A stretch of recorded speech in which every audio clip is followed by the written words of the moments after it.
You're welcome to the Square on News Central. We are in West Africa today as many Ghanaians are asking whether or not it's time for a constitutional review. This comes as the country's 1992 constitution celebrated 30 years. So let's ask that question and see if we can get answers for you.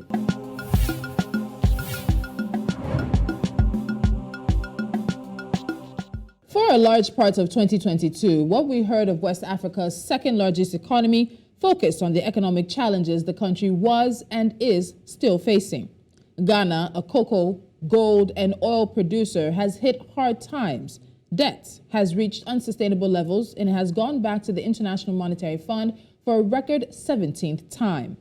But that's not the only issue that Ghanaians have been discussing into 2023.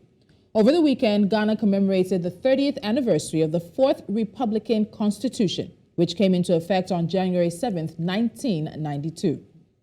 Now, some citizens have been calling for a constitutional overhaul to reduce the centralization of power at the presidency.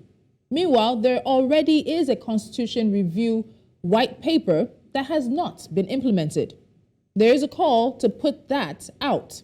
And through it all, many are asking if the 1992 Constitution is continuing to serve the interests of Ghanaians. I'm Tolulope Adeleru-Balogun, sitting in for Agyeman-Duah, and this is Village Square, Africa. Now, my guests for the gathering today include Professor Baffour Agyeman-Duah. He's a former UN Senior Governance Advisor. He joins us from Accra, Ghana. I also have Oliver Barker-Vormawor, convener of #FixTheCountry movement, also from Ghana as well. Gentlemen, you are welcome to the Square. Thank you very much. Thank you. So let's start with the trip down memory lane. So the calls for a constitutional review are not new ones, and a National Constitutional Review Commission was established by President John Atta Mills in January 2010.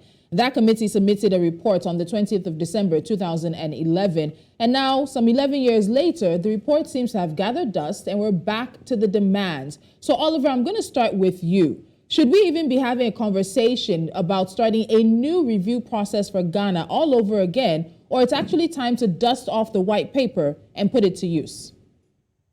So thank you for that. Apologies, I've lost my voice from the protest march. I must say, I was myself a member of the Constitution Review Commission at the time that worked on that report.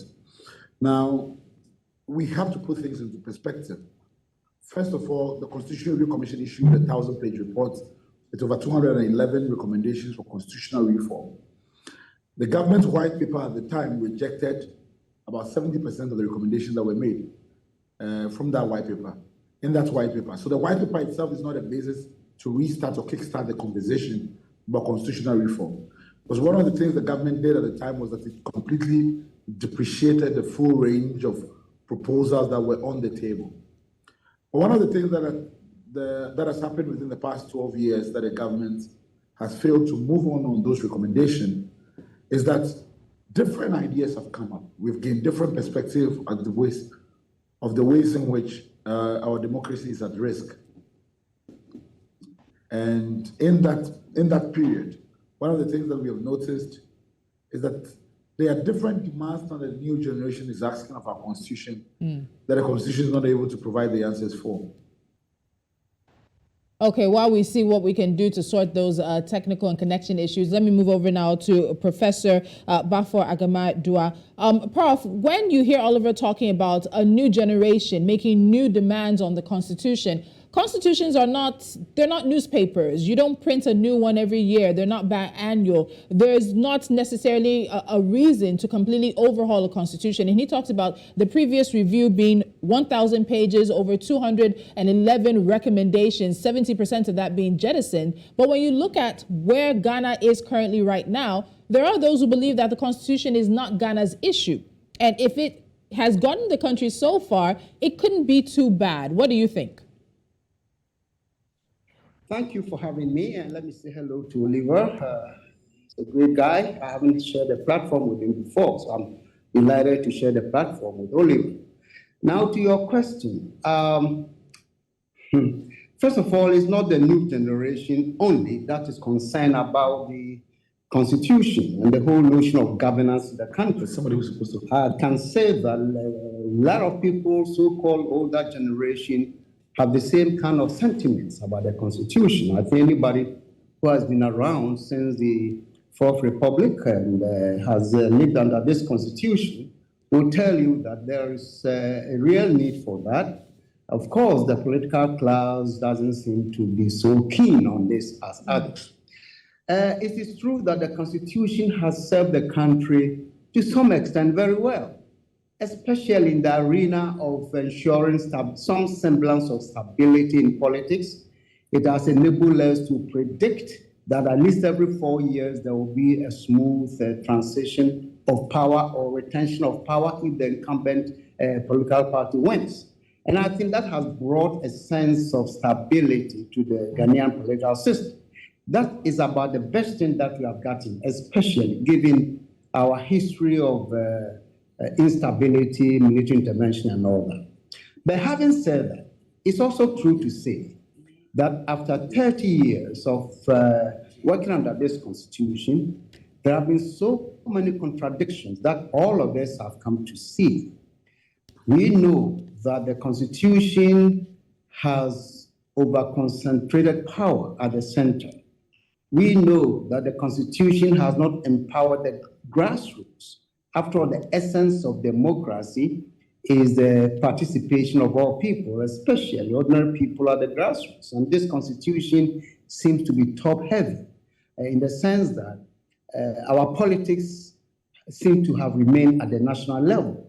So for 4 years, until we get to the next election, we do not observe, we do not observe a lot of political activities at the local level, except at the national level, where the parliament may be sitting or the president is taking certain actions. And that has unfortunately depowered people at the grassroots. And that's a major concern. This is what we refer to as decentralization of power. In other words, enabling the local communities to initiate their own development agendas and all, of course, with some support from the central government. But in our case, this constitution centers so much at the presidency that, in fact, people like me have been referring to our presidency as an imperial presidency. In other words, presidents are so much empowered that they can literally do what they want. So I think that's a major downside of the present constitution. There are so many other things I think I can bring to this conversation. So certainly, I will agree that the Constitution, despite the serious deficits that all of us know, has succeeded in ensuring some semblance of stability in our politics. But that in itself is not what the whole story.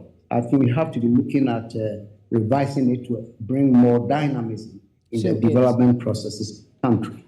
And you know, when you talk about it being maybe an imperial presidency or democracy, it actually is quite reflective, because I'm very sure there are many Africans across the continent who can find their own democracy in what you're saying about the constitutions. But there is something you mentioned, and that's about the political class. Now, there are those who believe that it is the operators and the users of the Constitution, including those who are in authority, who have actually found a way to jettison the tenets of democracy, to jettison the aspects of the Constitution that are meant to prevent some of the things that you've described. Professor, when you look at who is using and who is the custodian of the Constitution and who is responsible for keeping Ghana to be a constitutional democracy, do you think the political class has failed, and that's one of the reasons the calls for a constitutional review are getting louder and louder?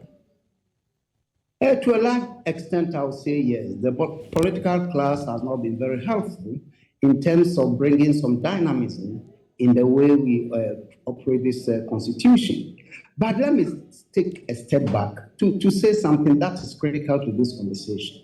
You see, I think the problem of Ghana, which I believe is a problem of the whole continent of Africa, countries that are seeking to be democratic, the biggest problem we have is simply adopting the Western model without critical appraisal. You see, democracy is not a straight jacket. Democracy can be engineered to suit the circumstance of people. If you look across the world, we have interesting and very important variations in the practice of democracy across the globe. You cannot say the British, what you call constitutional monarchy is the same as the American, which is presidential. Sure. You go to the Scandinavians, you see some interesting variations. Even China, which is not so-called democratic, there's some semblance of democracy in their so-called authoritarian system. So there are these variations. But for us in Africa, it seems like we quickly ran to the West and copied their model without much reflection.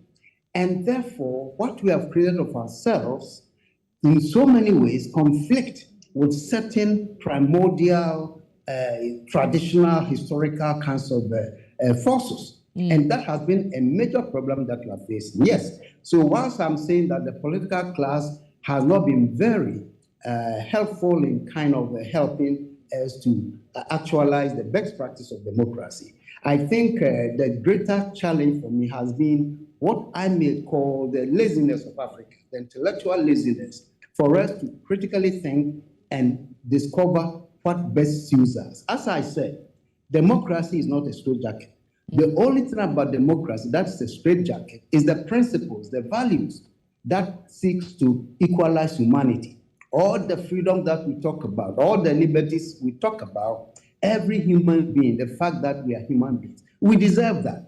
But when it comes to the practice, where systems are created, where institutions are created, it's very important to locate, practice democracy within the historical circumstances of a country. Okay. And most Africans, we have missed that. So some of these challenges we are having, I believe strongly, come from that direction also. And very interesting. I know there are many of us across the continent who could connect with what you're saying. But Oliver is back with us. Oliver, you've heard what Prof has said. He has laid a bit of the blame at the foot, just a bit of the blame at the foot of the political class. Also, of course, talking about in terms of the Constitution getting us so far, getting Ghana so far. So let's look at some of the criticisms. Now, one of the criticisms of Ghana's 1992 Constitution is that it conferred too much power on the executive arm of government. Also something Prof noted, and said that this upsets the required balance of power to other authorities, which are the legislature and the judiciary. So Oliver, when we look at the powers that Ghana's president has,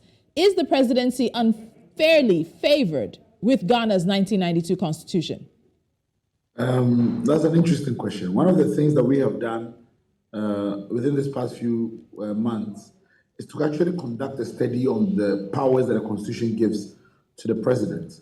And the bigger problem that the Constitution has isn't necessarily that of the direct powers it gives to the president, but rather of the weak framework of what Parliament is. And what I mean by this is that we have analyzed the powers that Parliament, through laws, have given to the president.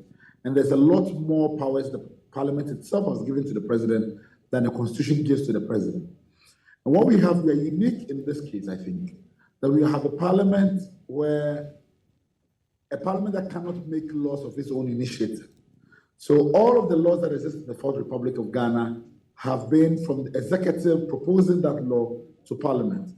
Private member bills are only a new idea, the constitutionality of which is still in question. And we have parliament, through those laws that the executive is putting before it, consistently add on onto the power of the executive. So for instance, on Tuesday, I am in the Supreme Court with a number of others. Our movement brought a constitutional challenge against a bill that Parliament passed into law, the Position of Restrictions Act, which essentially allows the president to govern by decree.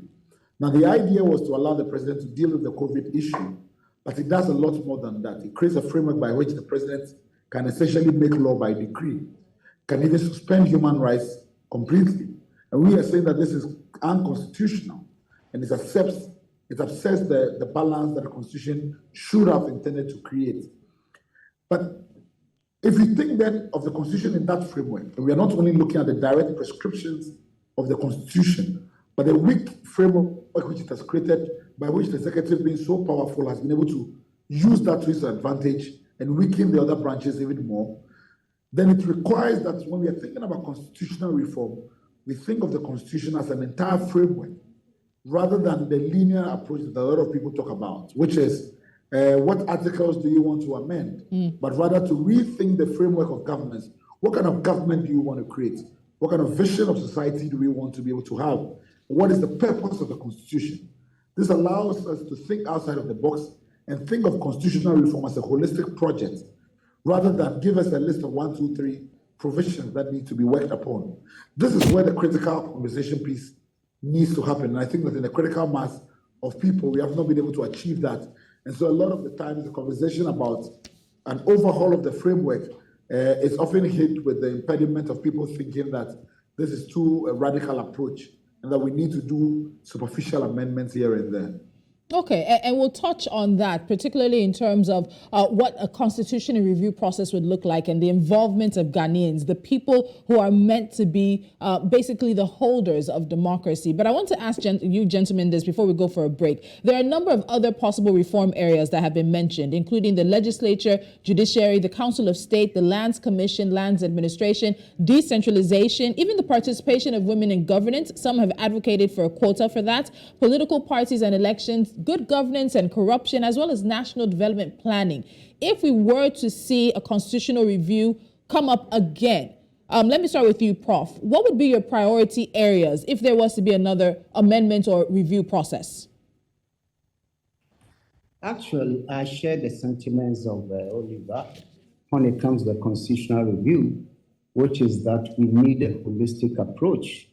Picking and choosing what you want to have will not help us, because after 30 years, it's so clear to all of us that there are so many contradictions, as not only in the institution, the whole structure of governance. As I said earlier, if you take this decentralization, we are nowhere near. Central government still dictates to the localities. Central government still appoints local officials and on and on. So we need a comprehensive review. And the problem, and I think Oliver said that he was part of the first attempt by former President Mills, and clearly when even the review committee had recommended, based on their findings across the country, the political elite at the time, headed by Professor Mills, jettisoned 70% of the recommendations, and a few of them that were accepted, they even modified. For instance, the most popular provision or demand for people based on their own studies at the time was that people wanted to elect their own district chief executives. But the government, even that, said, no, we have to amend it in this way. So I think the problem has been the kinds of political elite that will be open, because this initiative, of course, can only be brought about by those in the political authority. But I also say that we need a lot of pressure from the population to compel those who have to make the bold decision to do so.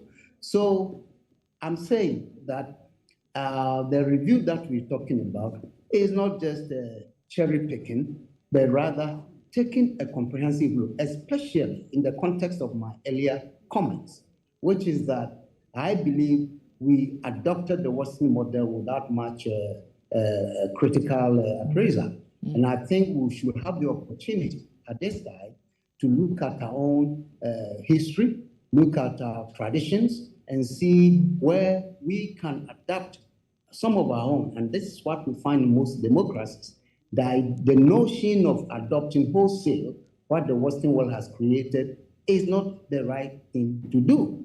So for me, reviewing the Constitution goes beyond what we have already and trying hard to make sure that some of the basic concerns of people across the country are taken care of. We don't need to have a small group of elites who will just craft something quickly by simply making references to the Americans and the British and slapping them together and giving us a constitution. I think this is a time we need to have a very sober reflection. After all 30 years, we have seen for ourselves what works and what doesn't work. Yes. The whole notion of governance should be redefined so that we can have the full participation, and then we don't have to retain what I keep calling the imperial presidency that this constitution has created for us.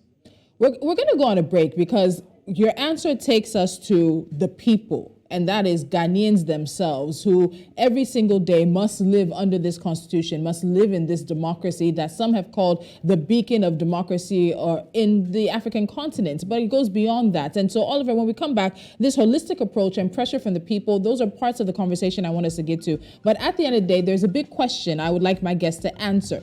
Does the 1992 Constitution continue to serve the interests of Ghanaians? We'll see if we can get you an answer after this break.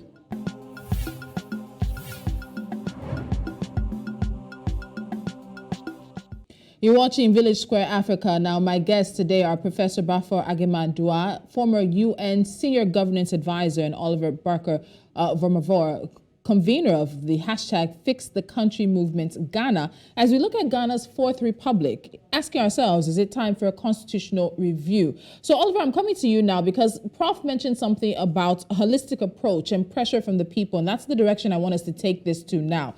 This is also about the Ghanaian people, and there are many people who ask, what is the point of a constitutional review without a change in culture and a change in the mindset of the people? Would that not simply be an exercise in futility? Because at the end of the day, the mere existence of a constitution doesn't necessarily promote constitutionalism. It doesn't mean that there is transparency and accountability of elected and non-elected office holders. So what's a review if the people are not part and parcel of it, if there's not a change in the mindset? Oliver. So I'll take this question about the people in two directions. One of the things that Prof continues to mention is the fact that the political elites are strangling the process of constitutional reform. That even when proposals are made, they change it and they modify it differently. The big problem is that there's a gap between the political elite and the citizens in terms of constitutional reform ideas and pushing it through. And I think that one of the critical things which is of urgency for our democracy is to have a process by which citizens can have a direct input into the constitutional review process. So for instance, in Kenya, there's the Popular Initiative, whereby the signature of a certain number of, a collection of a certain number of signatures, a question, citizens can put a question for constitutional referendum. We need that if the process is not going to be hijacked. And I think that there's so much at stake here that if we believe that our political elite now are going to approach the process in good faith, it's not going to happen. The priority for me, and one of the things that we are working on, is a bill that is only concerned about introducing the Popular Initiative into the constitutional framework. This would provide that groups like us can mobilize signatures, and those signatures would then pose a constitutional question for a referendum. This is the only way we can ensure that the process is authentically defined and it's not hijacked by political elites and interests. Now, the second approach we need to think about is that we have a constitution which is not a framework it's not a friend of activists like us and what we are doing. And if we want to be able to see society change, I have never seen any society where 80% of people have reformed themselves. It takes 10% a lot of the times to move society forward. And if for that to happen, we have to have a constitutional republic that is encouraging of activism, that allows the entrepreneurial spirit and activist spirit to come in and reform and move the wider society until we reach a critical mass of people.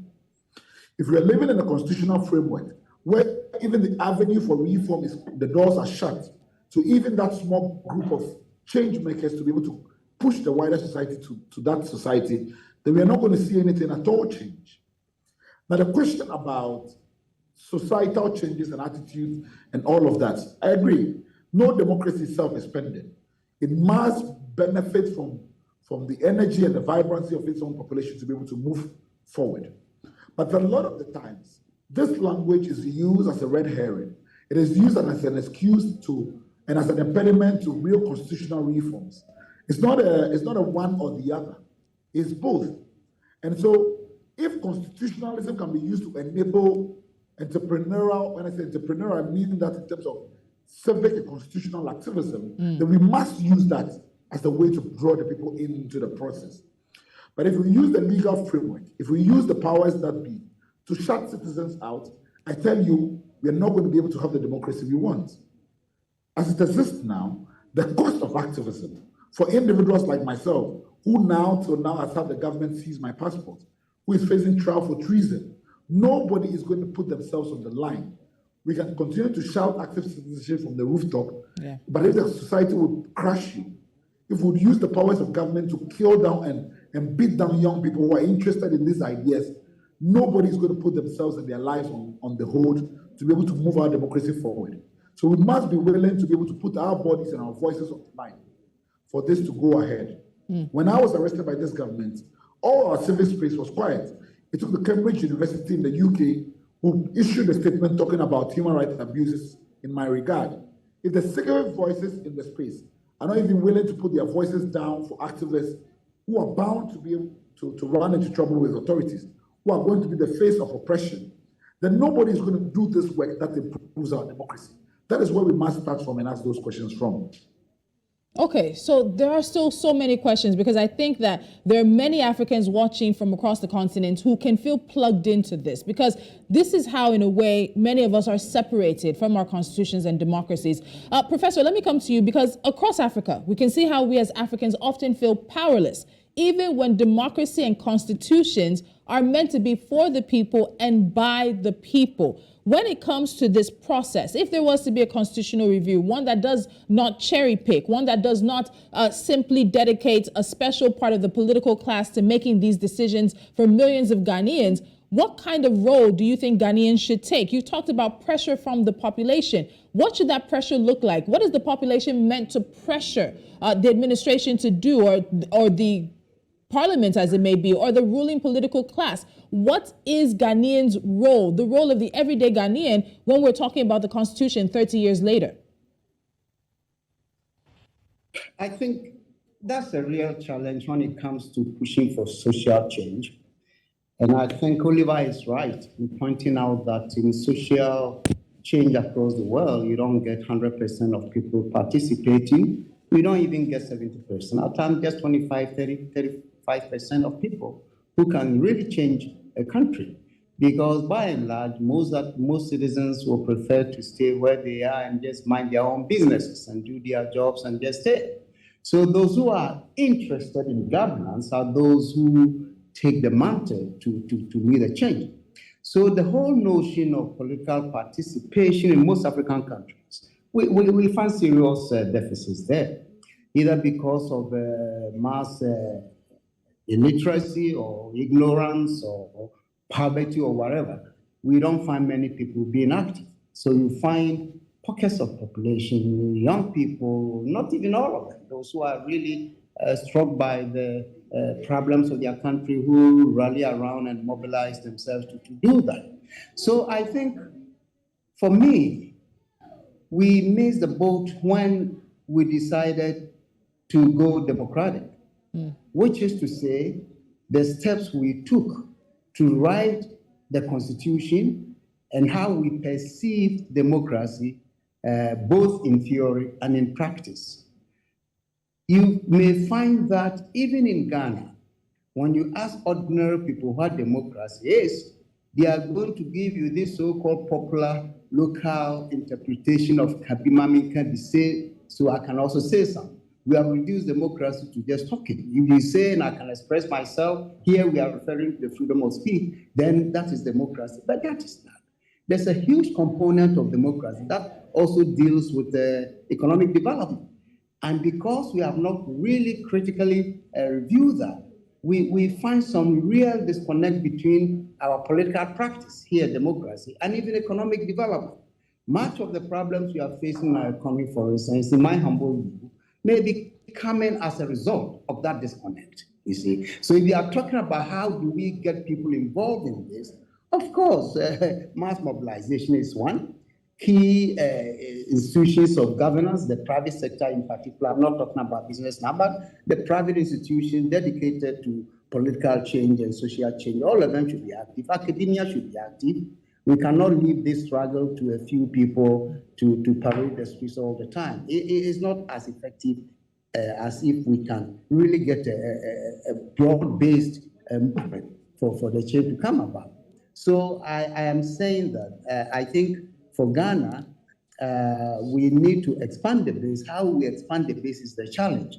I do recognize those who are currently actively pursuing that. And I also know that some Some people don't go on the streets, but yet their advocacy, both in terms of scholarship and public discourse, are also healthy.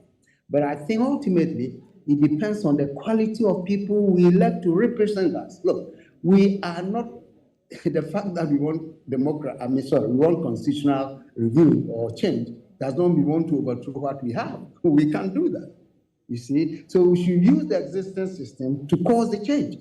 So I'm saying that we should be involving, spreading the net, getting other institutions involved, and more importantly, the kind of people we elect. Until we change the system, we should be careful about the kind of people we elect to represent us, the quality of people, the orientation. Very unfortunately in Ghana today, our democracy has been monetized to the extent that anybody from anywhere with money can be elected, you see, and that is also defeating the whole notion.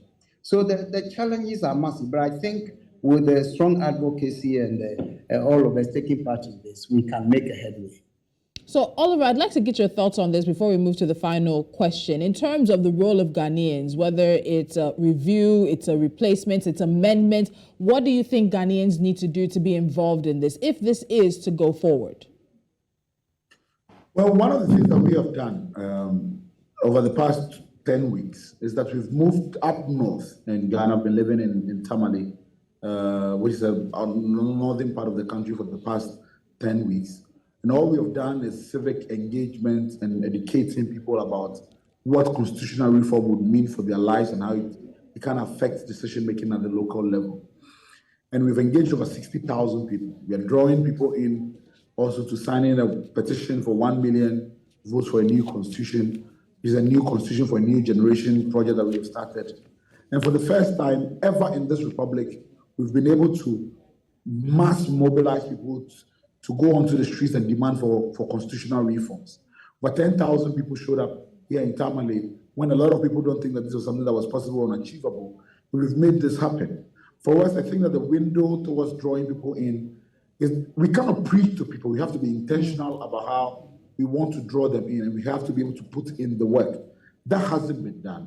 We've assumed that there's a coincidence of ideas or will or resolve in getting this to happen.